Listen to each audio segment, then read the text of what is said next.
मी सर्वप्रथम 2022-23 साली रुपाली चाकणकर मॅडम यांना सामाजिक समस्यांविषयी पत्र लिहिलं होतं.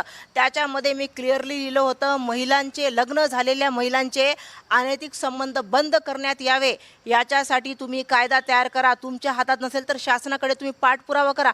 पण माझ्या या मागणीकडे कोणी लक्ष दिलं नाही. मॅडमकडून रिप्लाय आला म्हणजे आयोगाकडून की आमच्या हातात कायदे करणे नाही आहे, तुम्ही पंतप्रधानांकडे जा.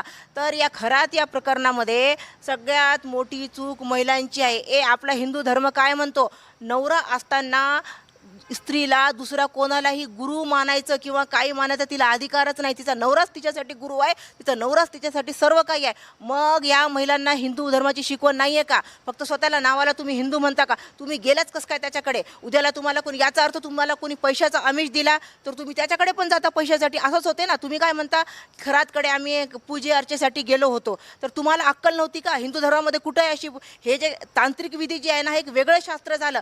पण हिंदू धर्मामध्ये अशी कोणतीच शिकवण नाही आहे की तुम्ही पूजेसाठी एखाद्या पुजाऱ्याकडे जा, तिथं शरीर संबंध ठेवा म्हणून. तर हे सगळ्यात मोठी चूक महिलांची आहे आणि याच्यावर मी काम करत आहे, तरी देखील शासन माझ्या मागण्यांकडे लक्ष देत नाही आहे. तर याच्यामध्ये खराची चूक नाही, पुरुष असतातच, पुरुषाची मेंटॅलिटीच असते.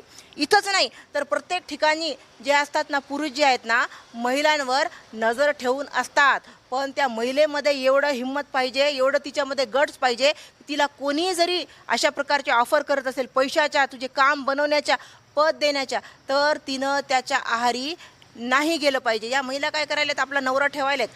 माझा नवरा आहे, आम्ही पतिव्रत आहोत आणि यांना जर कोणी थोडं जरी यांच्या चारित्र्याबद्दल बोललं की एकदम ते अशा भयंकर मारायला उठतात, लेकरांच्या खोट्या शब्दात देखील खातात आणि लपून असे कामं करतात. हेच झालं ना, आता दिसलं ना सगळ्या जगाला. हे जर आपण असं ओरली म्हटलं असतं तर कोणी विश्वास ठेवला नसता. पण आता जे व्हिडिओ समोर आले, इतक्या महिला दिसत आहेत, त्याच्यामुळे सिद्ध झालं की महिला ज्या आहेत असे अनैतिक कामं करत आहेत म्हणून.